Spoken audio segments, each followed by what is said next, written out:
안녕하세요, 여러분. 저는 글을 잘 쓰진 못하지만 그래도 제 이야기와 제 인생에서 가장 중요한 일을 말씀드리고 싶습니다. 저는 부모님과 함께 살면서 중학교를 마쳤고 고등학교 1학년 때부터는 삼촌이 제 학비를 대주고 있습니다. 이 두 양육자는 저를 매우 다른 방식으로 교육했습니다. 저는 부모님에게 버릇없이 굴었지만 삼촌은 저를 군인처럼 훈련시켰습니다. 저는 군인처럼 훈련을 받았는데 훈육이 심하였으며 공부와는 별개로 집안에 허드렛 일을 해야 하였기 때문에 취미 활동을 할 시간이 없었습니다. 가끔은 집안일로 하루 종일 집에서 보낼 때가 있었는데 저녁에 제 학습을 해야 하였는데 몸이 너무 피곤해서 공책 위에서 잠이 들곤 했습니다. 애정 결핍을 느꼈습니다. 그런 상황에도 불구하고 고등학교를 졸업할 때까지 낙제를 한 적이 없었습니다. 고등학교 졸업 후 간호사가 되기 위해 간호대학 1학년에 입학했습니다. 제 인생은 그 해부터 많이 바뀌었습니다. 저는 죄를 범하였고 삼촌을 만날 때마다 말다툼을 했습니다. 어느 일요일 그는 사람들 앞에서 저를 나무랐습니다. 마음이 너무 아파서 사랑을 받지 못하고 있다고 느껴져 자살을 결심했습니다. 저는 자주 심한 두통을 앓았기에 집에 약을 보관하기도 했습니다. 마침 약이 남아있어 전부를 물 한 잔으로 삼켰습니다. 효과가 없어서 조금 더 사고 싶었지만 판매자는 약을 주지 않았습니다. 자살에 실패했습니다. 못된 짓은 계속되어 2학년 승급시험에서 떨어졌습니다. 그 때문에 1년을 반복해야 했습니다.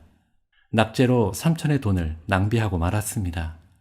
삼촌에게 학비를 부탁하였고 삼촌은 승낙했습니다. 나는 또다시 유급하였고 시골로 돌아가기로 결심하였습니다.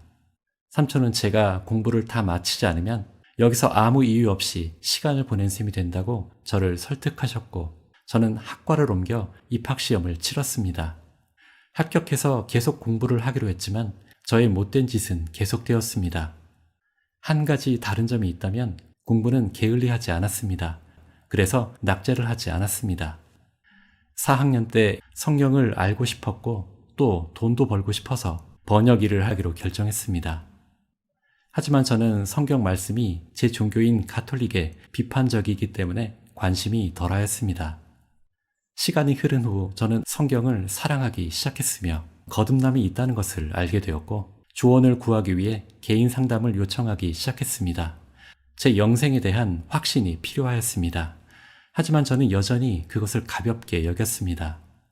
매월 마지막 주에 집회가 있어 참석은 하였지만 부지런하지는 않았습니다. 항상 한 설교 정도는 놓쳤습니다. 그러던 중 번역하던 한 학생이 구원받았다는 소식을 접하게 되었고 그가 구원받았을 때 비로소 저는 구원이 존재한다고 스스로에게 말하게 되었습니다. 저에게 빛을 가져다 줄 성령을 찾는 일에 더욱 진지하게 임하게 되었습니다. 진실을 찾기로 결심했지만 동시에 삼촌이 전통적인 신앙을 따르라고 강요하는 바람에 제 안에 갈등이 있었습니다. 저는 삼촌의 집에 살고 있었고 삼촌이 저를 쫓아낼까봐 두려웠습니다. 월요일에 시작해서 수요일에 끝나는 집회가 있었는데 마지막 날 너무 불안해서 점심도 못 먹었습니다. 오후가 되자 다시 차분해졌습니다. 거듭난 줄 알고 기뻤습니다. 이후 멤버들에게 제가 구원을 받았다고 말했는데 말씀의 인치심으로 구원을 받는다고 하였습니다. 저는 실망하고 낙담하였기에 그냥 집에 있고 싶었습니다. 모니크가 저를 격려해 주었고 또 브릴리언트는 진리가 중요하다며 다시 돌아오라는 말을 해주었습니다. 그래서 저는 마음을 바꿔서 성경을 계속 탐구하였습니다. 너희는 하나님을 알아야 하고 겸손하게 그를 찾아야 하며 그의 마음을 알아야 한다는 말을 자주 들었습니다. 그 밖에도 로마서 10장 17절에는 그러므로 믿음은 들음에서 나며 들음은 그리스도의 말씀으로 말미암았느니라. 내가 참으로 하나님을 찾는 것을 하나님이 보신다면 나는 하나님을 찾을 수 있을 것이다 라고 생각했지만 한동안 해결책을 찾지 못했습니다. 저는 스스로에게 내가 왜 이러는 걸까? 라고 물었고 외로움을 느꼈습니다. 아무도 내 문제를 해결할 수 없었습니다. 그렇게 고립된 상태에서 하나님의 존재를 깨닫게 되었습니다. 제 이야기가 너무 길어졌기 때문에 곧장 마지막 집회 얘기를 하려고 합니다. 집회에서 저는 더 이상 아무 생각도 하지 않았습니다. 말씀을 들을 준비가 되어 있었을 뿐입니다.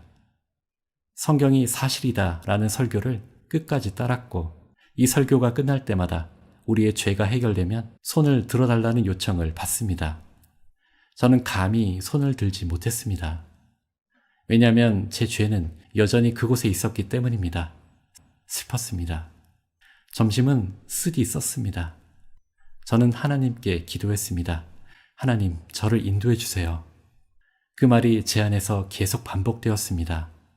오후 프로그램이 이어졌는데 골로새서 2장 13절, 14절을 읽었을 때 저는 예수 그리스도와 연결되어 있었습니다. 또 너희의 범죄와 육체의 무할례로 죽었던 너희를 하나님이 그와 함께 살리시고 우리에게 모든 죄를 사하시고 우리를 거스리고 우리를 대적하는 의문에 쓴 증서를 도말하시고 제하여 버리사 십자가에 못 박으시고, 특히 우리를 거스리고 우리를 대적하는 의문에 쓴 증서를 도말하시고 제하여 버리사 십자가에 못 박으시고 라는 말씀이 눈 깜짝할 사이에 제 안으로 들어왔습니다. 어떻게 된 일인지는 알 수 없었지만 이 말이 내 안에 뿌리 내렸습니다. 나의 모든 죄악과 죄책감이 지워졌으며 마음이 놓이고 기쁨에 빠져들었습니다. 2023년 7월 31일 오후 5시경입니다. 나는 행복한 가운데 남은 설교를 계속 들었습니다. 내 죄를 완전히 인정한 순간 하나님의 말씀이 내 안에 들어왔습니다. 내가 자살을 시도하였을 때 왜 죽지 않았는지 알게 되었습니다. 정말 감사합니다. 하나님께서 나를 사랑하신다는 것을 깨닫습니다. 나를 구원하기 위해 생명을 바치신 예수님께 감사드립니다. 여러분과 영원히 우정을 나누고 싶습니다. 앞으로도 서로 격려하며 또 다른 조언을 해줄 것을 믿습니다. 지금 저를 기다리고 있는 이들이 너무 많아요. 아버지는 위기를 느끼면 베란다에서 뛰어내리려고 할 정도로 정신적으로 심각한 상태입니다. 가족들을 전도하고 싶습니다.